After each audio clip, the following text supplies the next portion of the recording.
Yo guys, welcome back to another video. Today I'm going to be doing a review that I honestly wasn't going to make. You guys can see by the title of the video, today we're going to be covering Bernard Cornwell's The Pagan Lord. This is book 7 of 13 in the Saxon Tales series. I wasn't going to revisit this series here on the channel until I finished it, because I did make a video about my thoughts covering the first 6 books and just my experience reading it back on my other channel, which if you guys want to check that video out, it is unlisted, but it is on a playlist here on this channel for like my old reviews. Regardless, I wasn't going to revisit it because I didn't think there was much else to say. I kind of said everything I wanted to say in that video, but then I read this, and this is just different. So I'm just going to do a quick review, talk about what I liked, what I didn't like, and why this deserves its own video.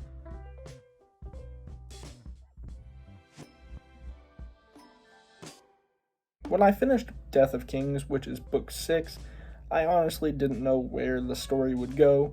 The way that it left off was very ambiguous, I guess. It just was like, the world is in so much turmoil after this, and you just don't know what can happen.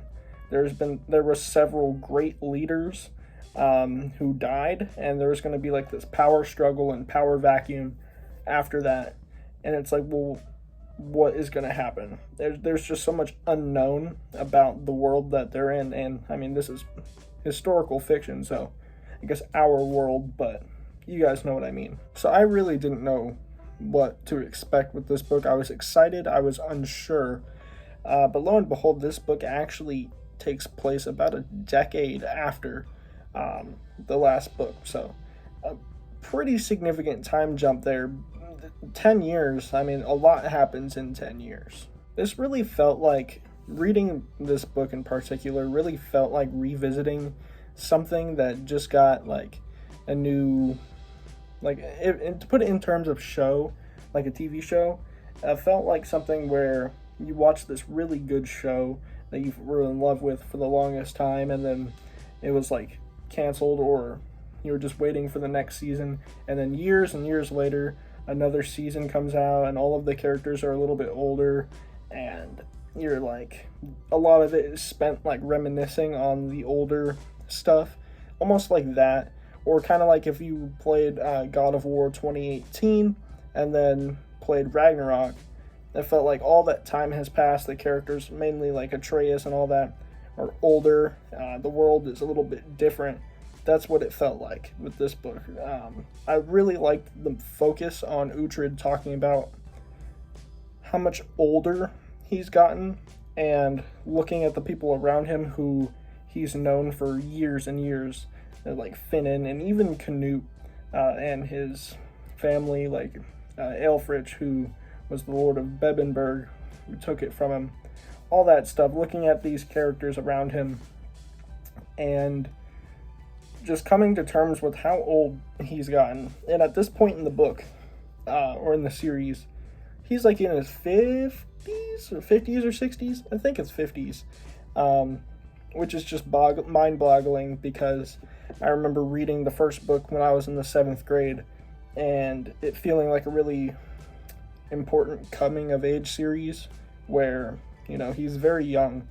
He's a young boy in the beginning of the first book, and then by the end of the first book, he's in his very early 20s, maybe 22 or something like that.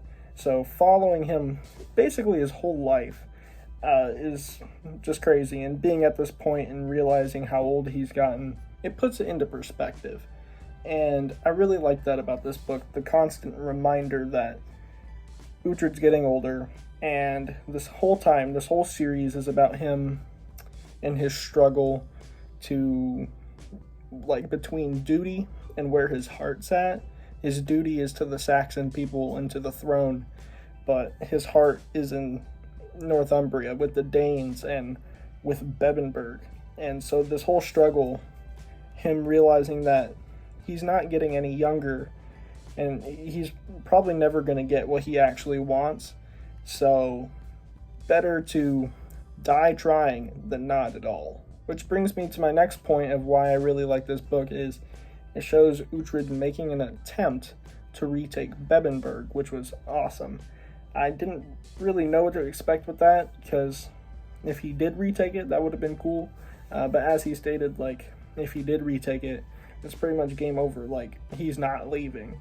So, if that were the case, then I knew that he couldn't retake it, which he ends up failing, but not without, like, testing the waters and seeing how easy or how difficult it would be. So I know that he is going to come back, hopefully in the book titled The Flame Bearer.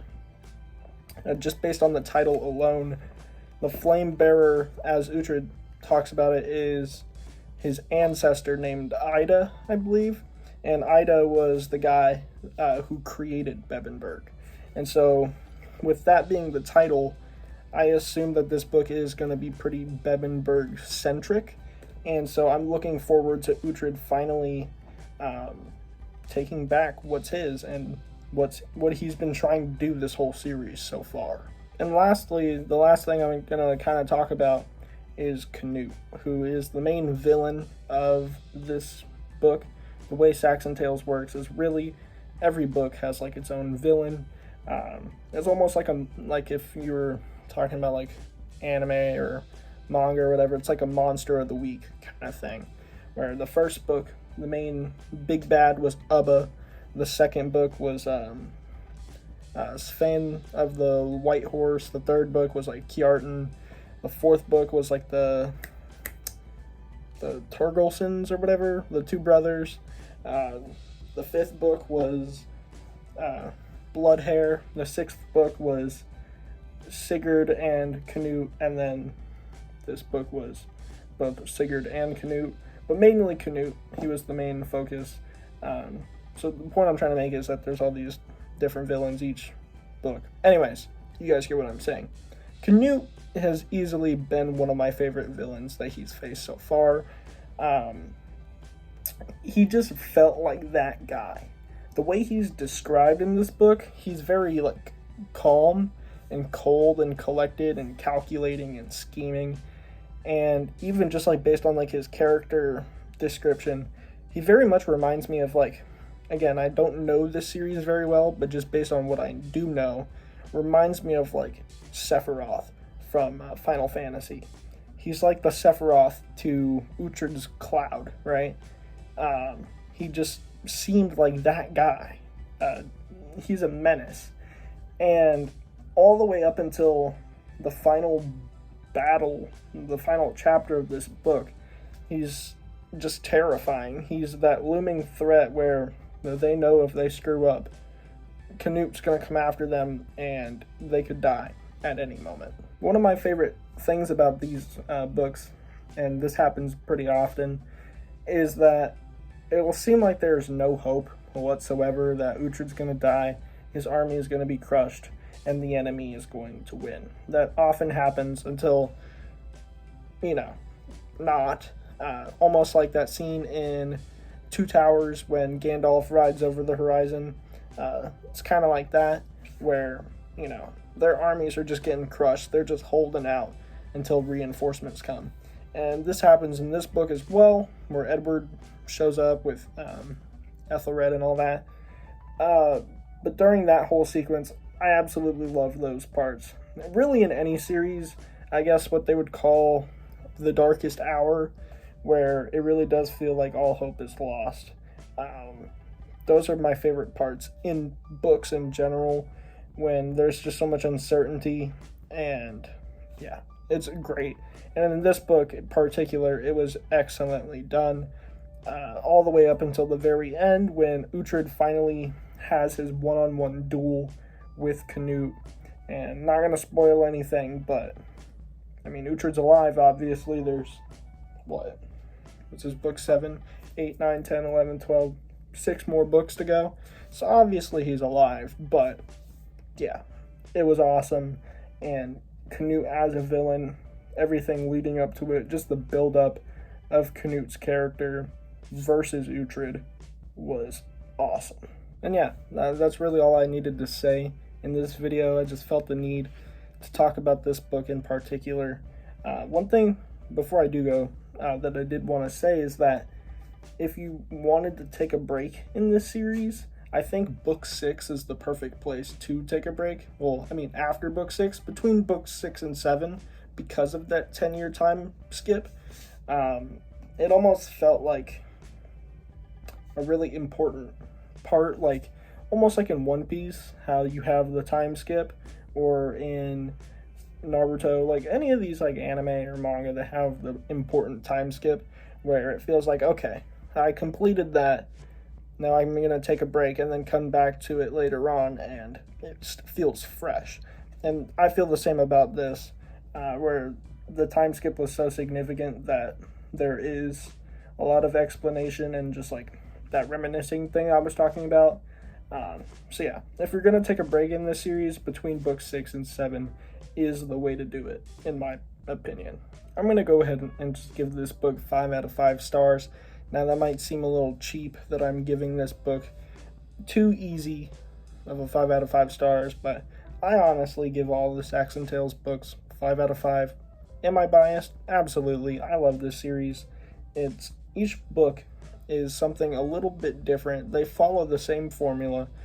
So, I mean, if you have a keen eye, you might be like, oh, this series just is repetitive. I don't care. It's just dope all the way through. All of the characters are great. The prose is awesome. Just the story, everything about it is cool. I don't care. It's a 5 out of 5 to me, especially this book, which is one of the best in the series, in my opinion. When I do finish this series, I'm absolutely going to have to do like a tier list or something. I think that'd be cool. But yeah, this is up there. 5 out of 5. Awesome book. So yeah, that is going to about do it for today's video. If you guys did enjoy, please be sure to leave a like and subscribe if you haven't already, because I would greatly appreciate it. And if you did, be sure to also join the Discord in the link, or in the description with the link below. Come hang out, talk about books, manga, games, all that good stuff. We would love to have you. And of course, I'll catch you guys in the next one. Peace.